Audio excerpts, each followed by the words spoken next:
Okay, next chapter we're going to talk about is audit evidence. If you read these introductory stories, which are real in this case, we learn about a CEO who hid evidence of a pretty massive fraud, $250 million worth. And what you notice in here is, if you read the chapter and then go back and compare what you learn in the chapter to the facts, you know that the auditor lost control and lost independence in the audit when they were trying to confirm these the balances of the bank statements and other things. So quite a mess. Got to be really careful to remain independent and to remain skeptical of your client, not too trusting. All right, so audit evidence. Here are your objectives.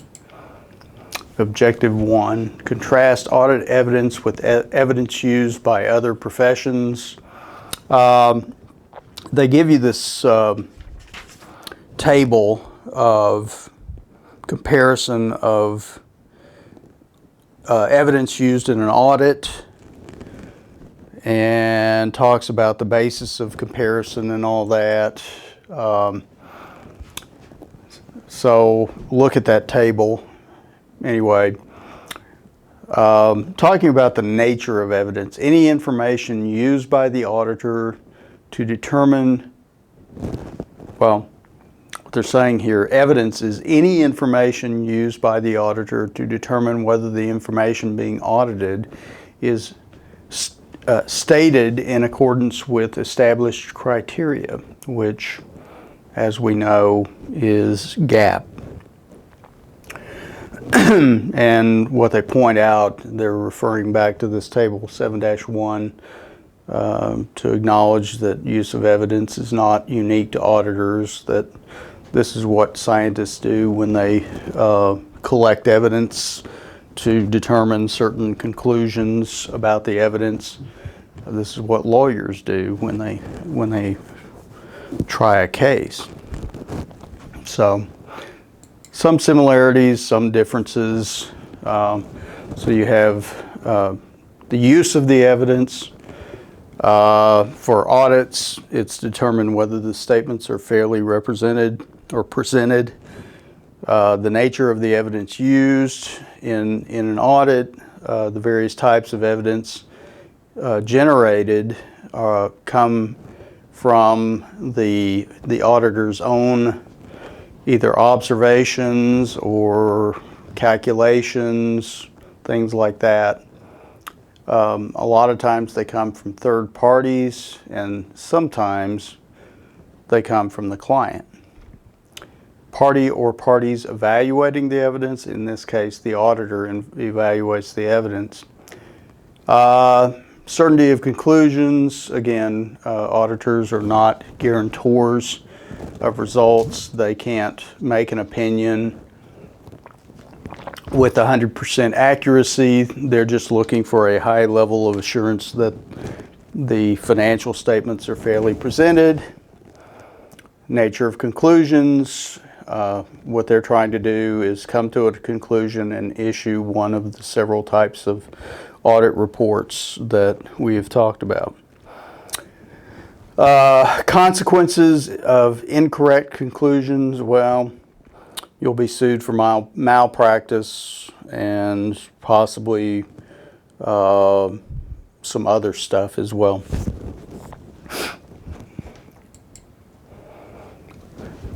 Objective 2, identify the 4 audit evidence decisions that are needed to create an audit program. And so here, the evidence decisions we have to make are which audit procedures to use, what sample size to select for a given procedure, which items to select from the population, and then when to perform these procedures, the timing of our performance.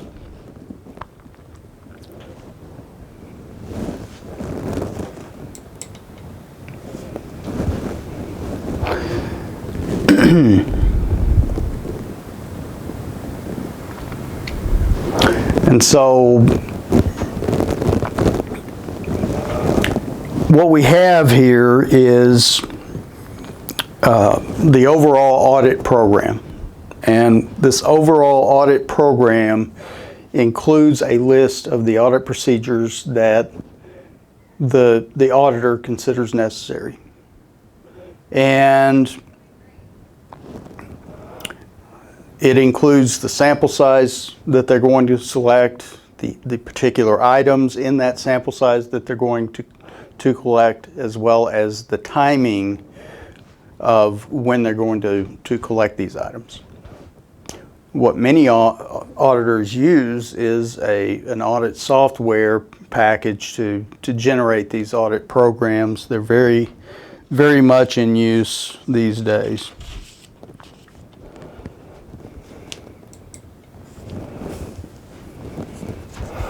Next, we're going to talk about the characteristics that determine the persuasiveness of evidence. And here, what we're going to talk about is two determinants reflect on the persuasiveness of the evidence. The first is the appropriateness of the evidence. And then second, determinant is the sufficiency of the evidence. And so, as it says here, the persuasiveness of evidence can be evaluated only after considering the combination of appropriateness and sufficiency. And so, before we get to this,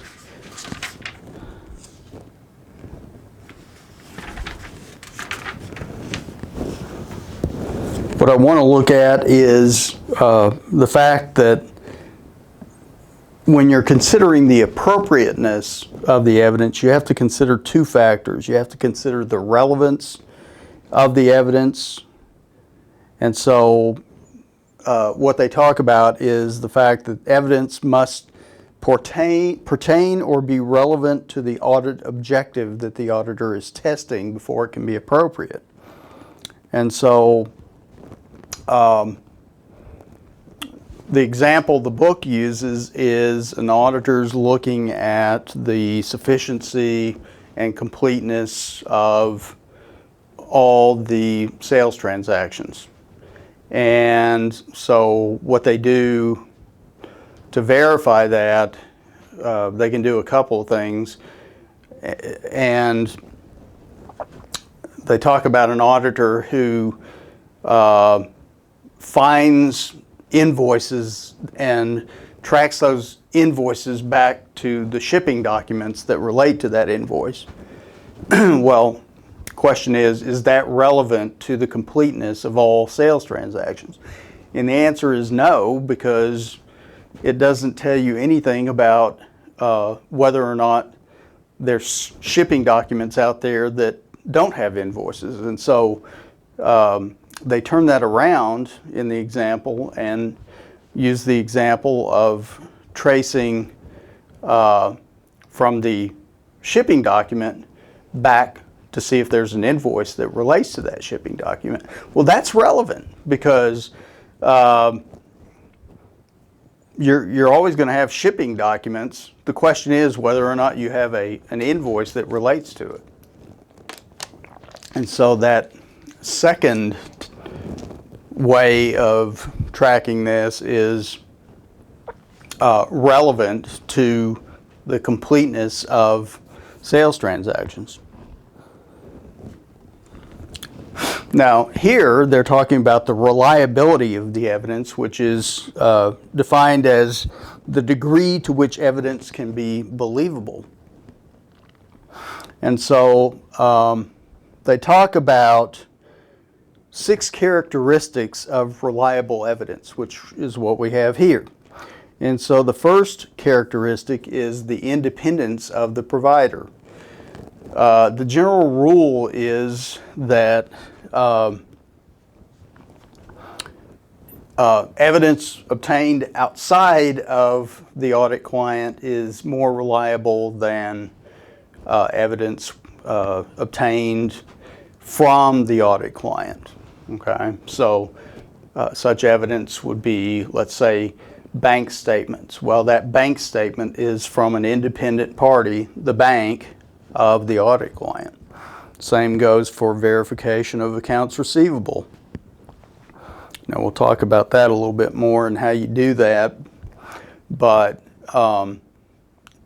assuming it's done right, that evidence from the audit client's customer is more reliable since it's coming from an independent party, the audit client's customer. Next characteristic of reliable evidence is effectiveness of client's internal controls. If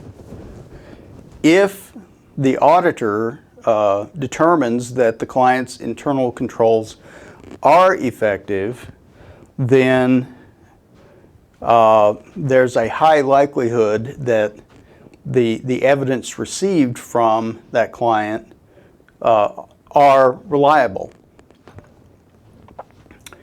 Of course, the auditor's direct knowledge, since the auditor is independent, any direct knowledge that the auditor receives is more accurate than, let's say, what he takes from the audit client just on their word.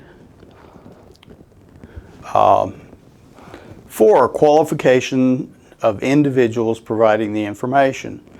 You have to think about the level of expertise of the people providing the information.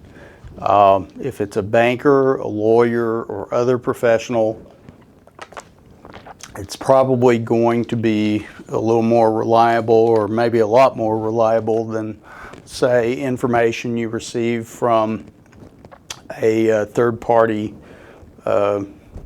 payables clerk or something like that. Not to denigrate payables clerks, but I mean, they're fairly low level and fairly how do I want to say it? Low level of expertise. The degree of objectivity is number 5, and it just says that objective evidence is more reliable than subjective evidence. And so objective evidence would be things like confirmation of accounts receivable that we've talked about, bank balances, and physical count of securities and cash, things like that.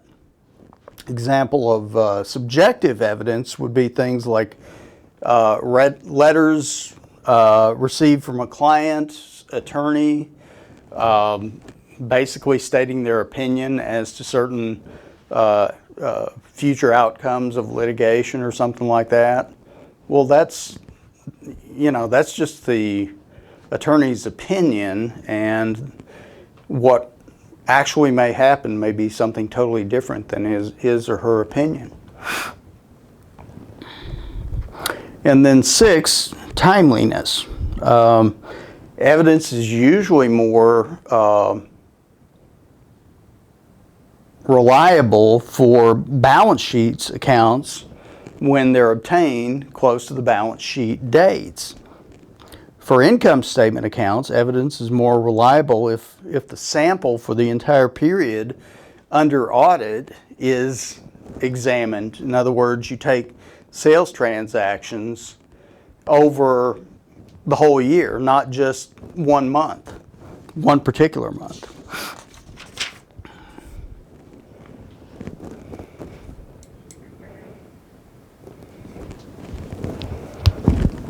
The other thing they talk about, and we'll get to this in a minute, is the sufficiency of the evidence. And so there, what they're talking about is the quantity of evidence to take. And so it's measured primarily by the sample size that the auditor selects. And so several factors determine the appropriate sample size. The two most important ones are the auditor's expectation of misstatements and the auditor's opinion of the effectiveness of the client's internal controls. Bottom line is, if the auditor thinks there's a chance of misstatements, they're going to select a larger sample size. In the same light, if they believe the auditor's internal controls are ineffective, they're going to select a higher sample size.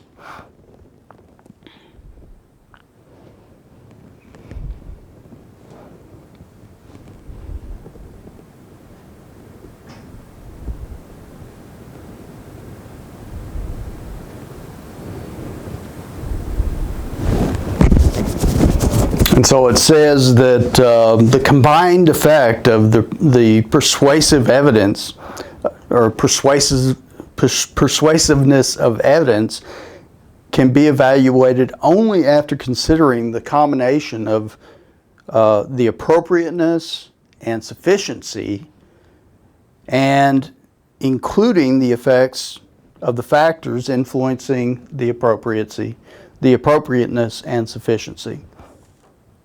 And so what they point out is that a large sample of evidence provided by an independent party is not persuasive unless it's relevant.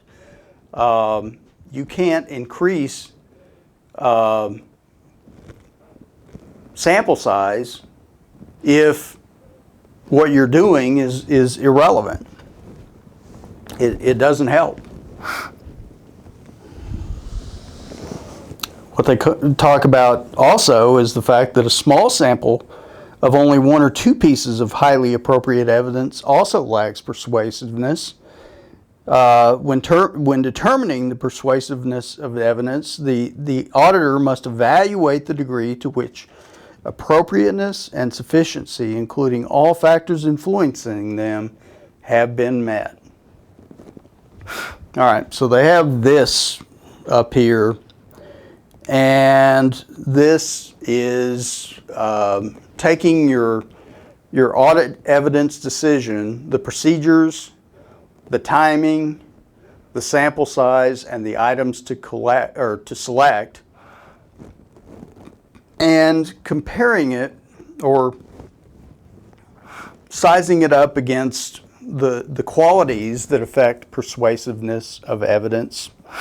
And as you can see, for audit evidence decisions relating to the procedures and timing, what they talk about is that the appropriateness and those factors that deal with appropriateness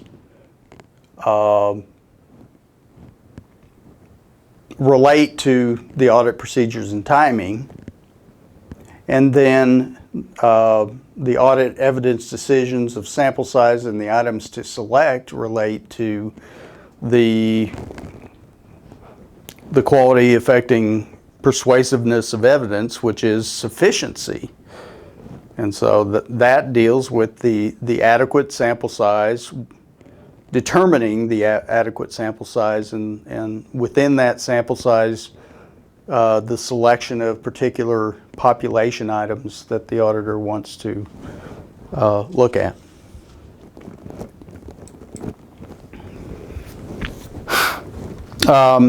Persuasiveness and cost. Certainly, cost benefit is always going to be a factor. And so certainly you have to consider both the persuasiveness as well as the cost in making decisions about what evidence is going to be collected for a given audit. The auditor's goal is to obtain sufficient amount of evidence at the lowest cost possible. But note that it says that cost is never an adequate justification for omitting a necessary procedure or not gathering an ample sample size.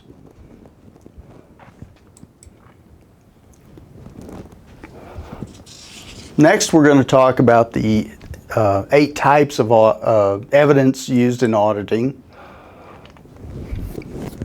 And so the first of those is physical examination.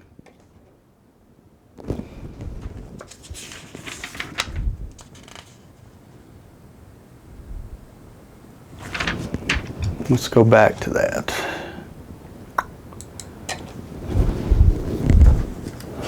And so this is where the auditor physically examines certain things.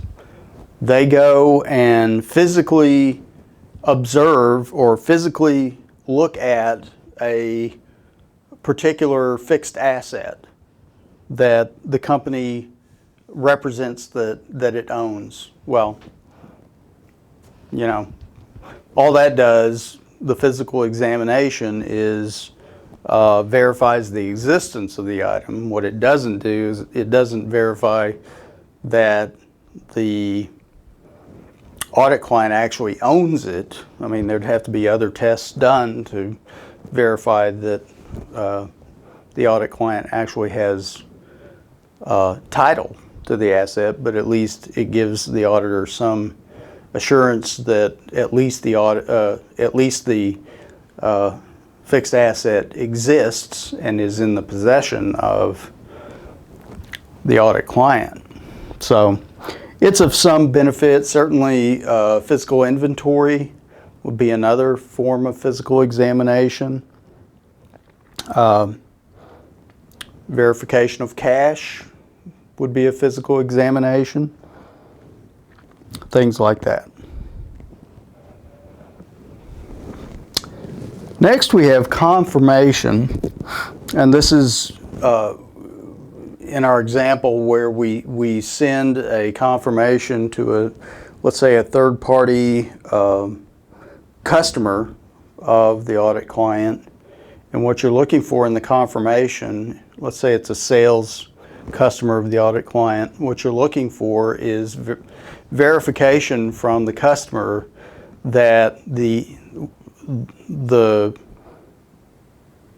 what the client says that customer owes is what the customer believes they owe. And if the customer replies back to the auditor that what they believe what they owe is different, then it's up to the auditor to decide what further procedures need to be done, what further inquiry needs to occur to find out why there's a difference there. Inspection. This is examination of the client's documents and records, and here what you're trying to do is substantiate the information that should be or is included in the financial statements. And so you're inspecting documents. That's different than physical examination, which is where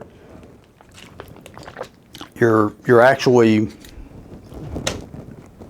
doing something with that particular item. Now here, when you're inspecting these documents, understand that some documents you're going to be looking at are internal Some are going to be external, and again, it gets back to which is more reliable. Inspection of internal documents, as a general rule, are not going to be as reliable as inspection of documents from third parties.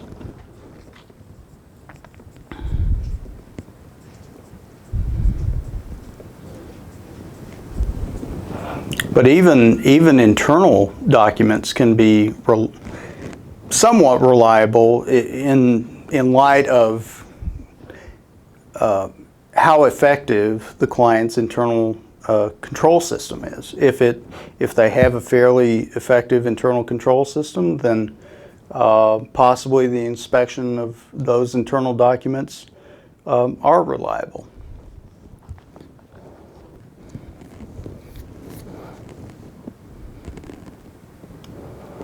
One of the things they talk about when you're doing this inspection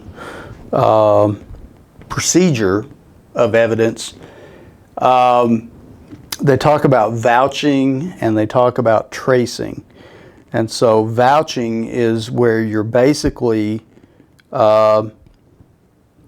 taking recorded transactions and working back to the source document that created that transaction. So in the case of a sale, you would look at the sales invoice. Really what you would do is look at the journal entry, look at the sales invoice, and then trace that or vouch that back to the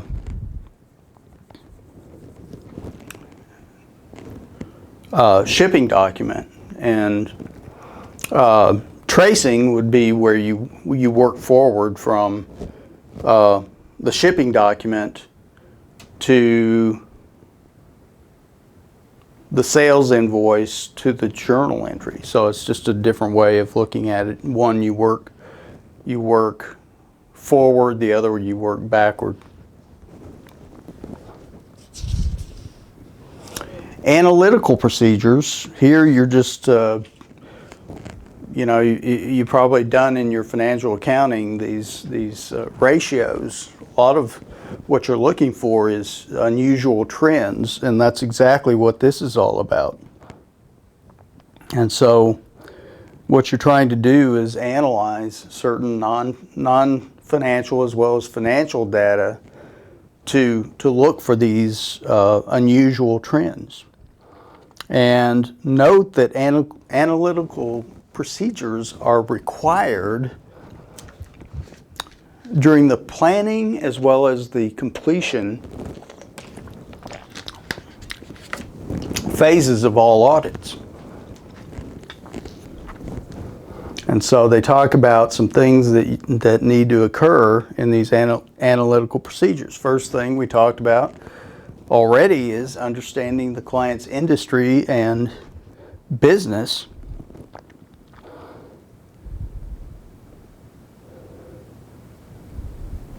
And so it's not unusual to take the unaudited financial statements of the client and compare the numbers with the audited financial statements of the prior year to look for unusual matters.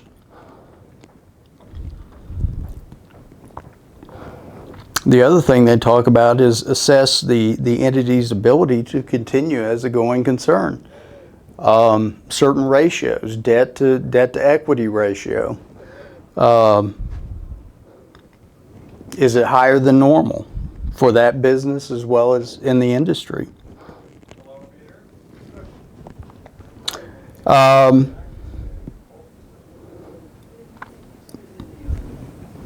And there's some other things you can do with analytical procedures.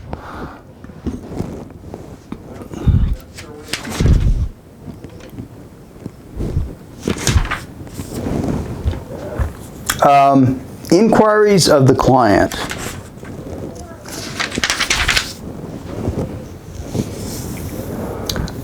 A lot of times, especially when you're first learning about this company's business. You're asking a lot of questions throughout the organization of how they do things. And so these can be written, they can be oral, and it's essentially just the client's response to the auditor's questions.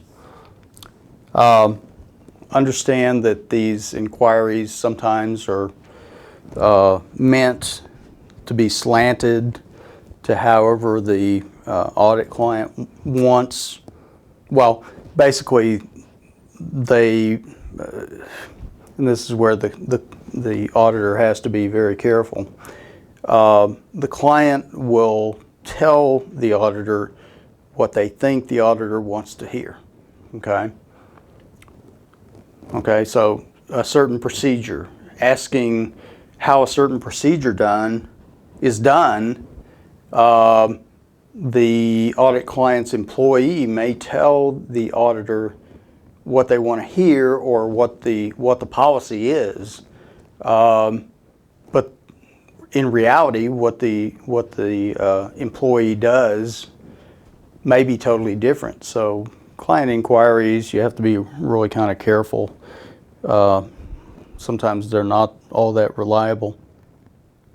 You might have to get other corroborating evidence through other procedures to make sure that what they're telling you is correct. Recalculation is simply rechecking a sample of calculations made by the client. Reperformance, here this is the auditor's independent tests of clients' accounting procedures or controls that were originally done as part of the entity's accounting and internal control system. Observation.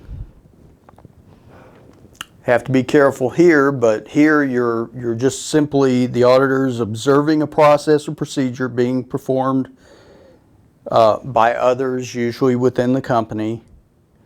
The problem with observation is kind of like client inquiries.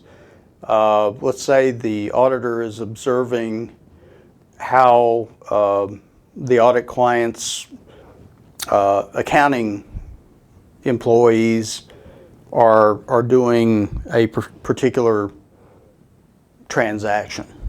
Well, they may do that transaction the way it's supposed to be done while the auditor is observing, and then after the auditor leaves, go back to doing it the way they normally do it, but the way they normally do it is not in compliance with internal control procedures. So got to be real careful about observation. It's subject to manipulation.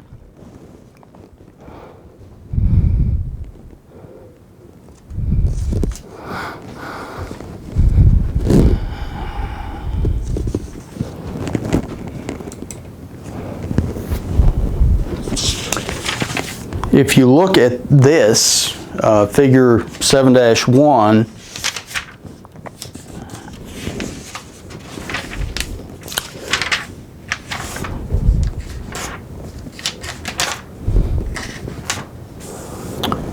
what this does is it shows the relationships between the auditing standards, the type of evidence, and the 4 audit evidence decisions.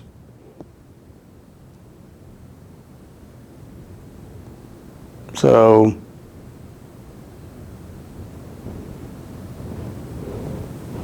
what do you got here? You got auditing standards, qualifications and conduct, reporting. Under qualifications and conduct, you've got all this stuff, physical examination, all this evidence stuff, which relates to the types of evidence you're going to get. And then down there, audit procedures. It's kind of hard to read, actually. Anyway, look at that. So we've gone over this physical examination, confirmations. Oh, notice this back in confirmations. Under U.S. auditing standards, the auditor is required to confirm accounts receivable. So that's a requirement. You must confirm accounts receivable. And here's where it's important. And I mean, you can do this for other things. This confirmation works for payables. It works for all kinds of things. And if you look at Table 7-3 on page 181, notice that you can use it for cash in bank, confirming cash in bank. Your source would be the bank. Notes receivable, the maker of the note. For liabilities, you can confirm with the creditor amounts owed. Same for notes payable. And then other information, insurance coverages, contingent liabilities, all kinds of things. So, but having said that, the only kind of confirmation that's required of the audit client is, or of the auditor, is that the auditor must confirm accounts receivable. And this has to be done in such a way that the auditor controls what goes out and what comes in, and at no point in that whole process must the audit client have their hands on the confirmations. If so, then that whole system is corrupted, and there's a possibility of hijinks going on, I guess you might say. And so auditors control the mailing and receipt of replies, and note that electronic confirmations are permitted, but you have to be careful about the source of the electronic confirmation, and also about the source of the replies as well if it's a mailed document.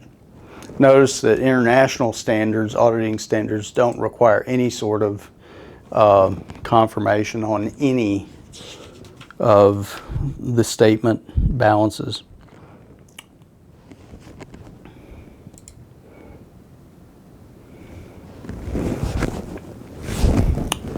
Inspection, again, internal documents, external documents. Internal documents usually less reliable, but with a system of good internal control, even that can be considered reliable. Analytical procedures, inquiries of the client, recalculation, reperformance, observation. Notice it says observation is rarely sufficient by itself. You often need to corroborate with other kinds of evidence. So look at this as far as the appropriateness of types of evidence. Gives you the type of evidence there on the left, and then to the right, various criteria to determine appropriateness. So you've got independence, effectiveness of client's internal controls, the auditor's direct knowledge, qualifications of the provider, and objectivity of the evidence. So look over that, make sure you understand the relationships there. Here in this particular table,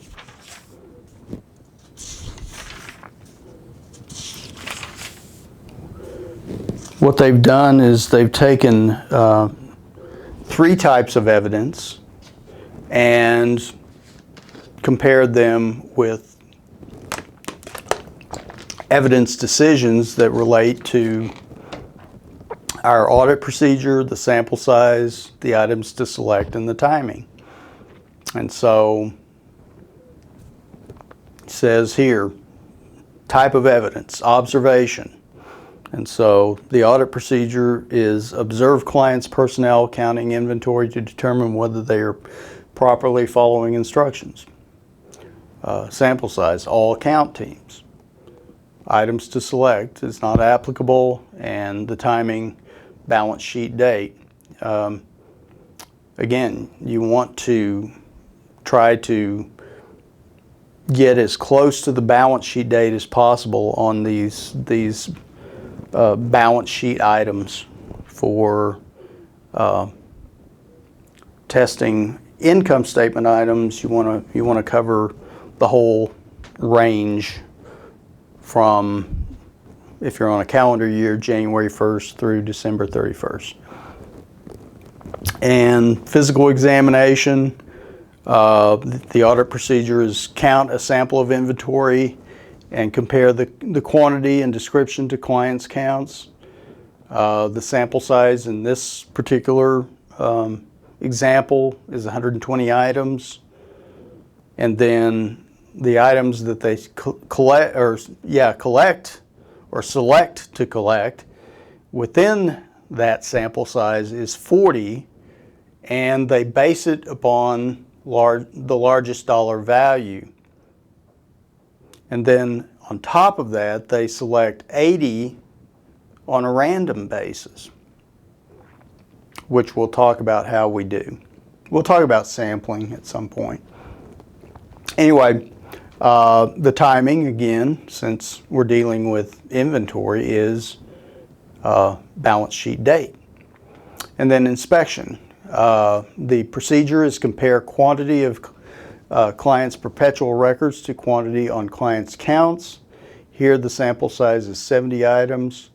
Again, they're going to take 30 with large dollar value and then another 40 randomly selected. Notice here that, and the book talks about this, it would be inadequate just to select items based upon their dollar value.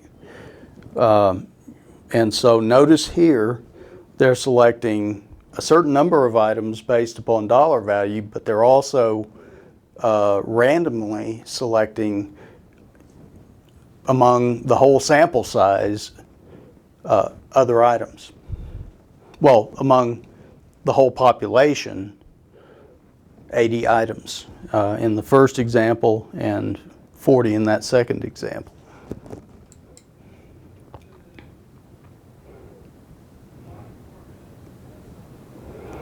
And so you have your terms and the type of evidence that it relates to. So examination, the type of evidence you would have is inspection. If you're scanning, what you're doing is doing analytical procedures. When you're reading documents, you're inspecting the documents. When you're computing, you're using analytical procedures. When you're recomputing, you're recalculating. When you're footing, you're recalculating. When you're tracing, that's inspection and possibly reperformance. And when you're comparing, that's inspection. Count, that's a physical examination. Observing is observation. Inquiring is inquiries of client, and vouching is inspecting.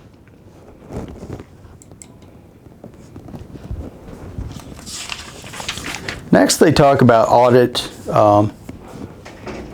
documentation. And so this is the record of the audit procedures performed,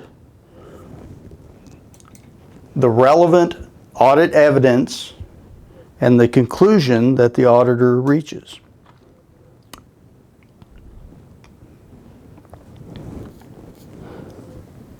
And so it should include all information the auditor considers necessary to adequately conduct the audit and provide support for the audit report. Audit documentation may also be referred to as working papers, and often are. Auditors often refer to this stuff as the working papers. That's just the way they phrase what the audit documentation is. And so they talk about the purposes of audit documentation. First of all, it's the basis for planning the audit. If the auditor is to plan the audit adequately, the necessary reference information must be in the audit files. And so the other thing is that you want to document the file so that if an auditor who is not involved in the original audit were to come back to this, they would know what things are referencing, okay? And so you need to have a record of the evidence accumulated and the results of the tests, and this record is the primary evidence that what the auditor has done is in compliance with auditing standards. The other thing is it's also a basis for review by not only peers but superiors within the auditing firm. Note that ownership of the audit files are owned by the audit firm, not the client. So that information should not leave the hands of the audit company. Should remain with the auditor at all times. The other thing is that they should keep those files for a certain period of time. Normally that's 5 years after the audit. Notice that these audit files are confidential, and only if some sort of subpoena is issued can those audit files be disclosed, the contents of the audit files be disclosed.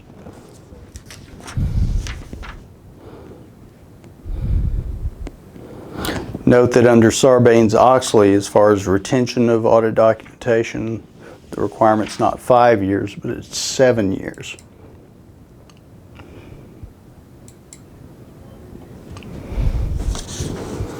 And so notice the contents and organization of these files. What you have in this, and it's different with each firm, auditing firm.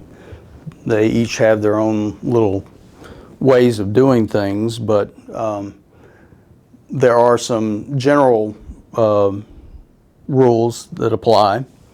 The first thing that they will do, and this is kind of an example, they'll have the audit file contents, and what they'll do is they'll have what are called permanent files, and these files are intended to contain data of a historical or continuing nature, pertinent to not only to the current audit but past audits as well and future audits. And so things like the articles of incorporation,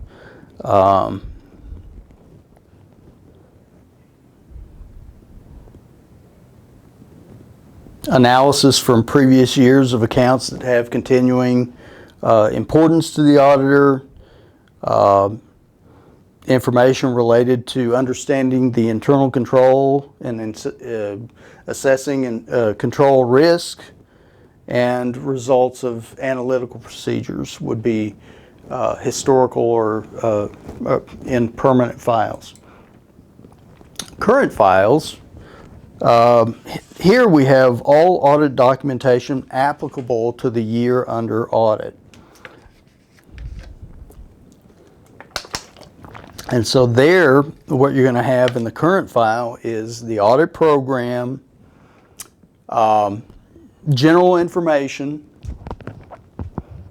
that relates to that particular audit year.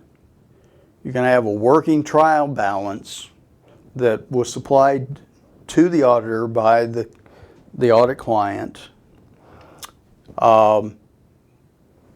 Any adjusting and reclassification entries that had to be done to the trial balance. And then you have your supporting schedules on top of that. Now, note that the supporting schedules are the largest portion of audit documentation. And what these are, these supporting schedules are both supplied by the audit client as well as prepared by the auditor. And what these supporting schedules are doing is supporting the amounts included in the financial statements. And so if you look at, for example, figure 7-4, what you'll note there is these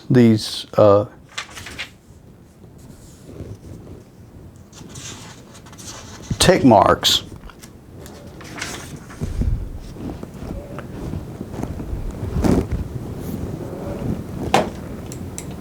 Which we'll talk about here in a second. So here in this figure, they're just showing the relationship of audit documentation to financial statements. And so here what you have is a lead schedule and your working trial balance, and then all these other different types of reconciliations and cash count sheet and things like that. So take a look at that if you will.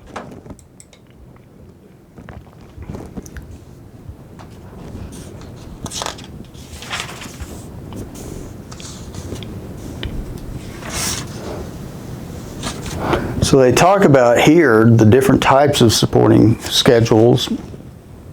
The first is analysis.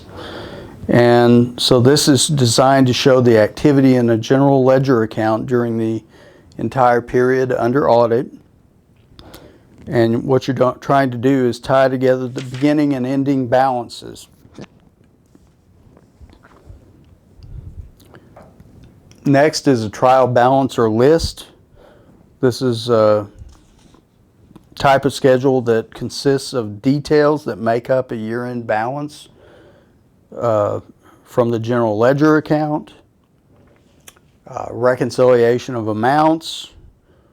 The reconciliation supports a specific amount and is normally expected to tie the amount recorded in the client's records to another source of information. And the example they give is the reconciliation of cash balances with bank statements.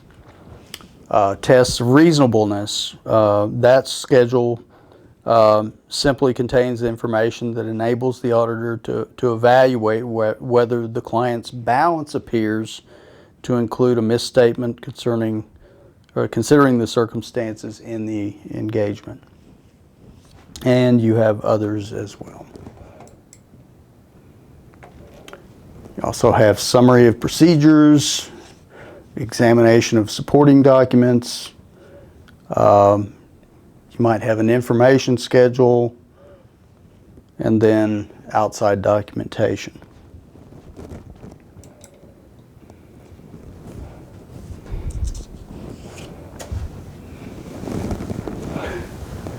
Preparation of audit documentation. First thing they talk about is make sure you properly identify each file. And files should be indexed and cross-referenced. Again, what you're doing is you're preparing the documentation as if someone, an auditor coming in, unrelated to the audit, they could come in and look at your file and determine what occurred. And so you want to make it user-friendly. And so indexing and cross-referencing is a big way to do that. You have to have a clear indication of the work that was performed. You have to include sufficient information, as we already talked about, and you have to state the conclusions that you reached based upon all the evidence.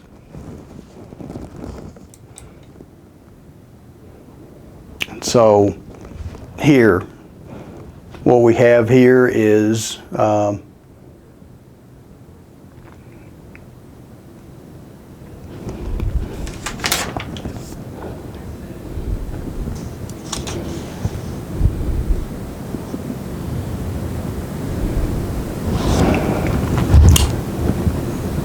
notes receivable of this particular audit client, and they've got all these customers who have notes receivable with this audit client, and what they're doing is they're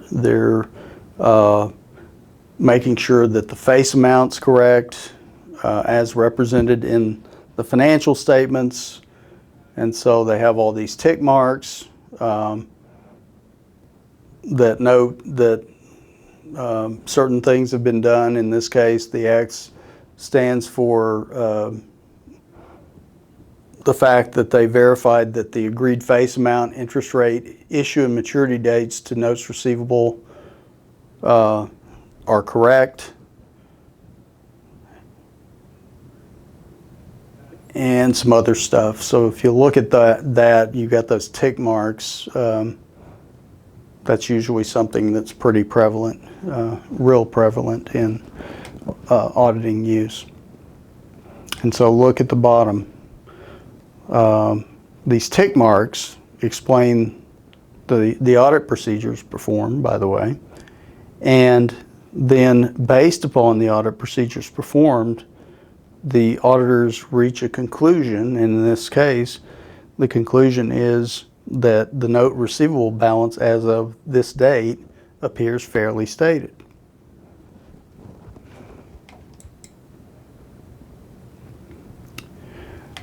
Now, a lot of times you have evidence that's in electronic form, and so you have to be careful because sometimes this stuff that's in audit form may exist at one point and then at some future point may disappear, and so you have to be careful of that and plan accordingly.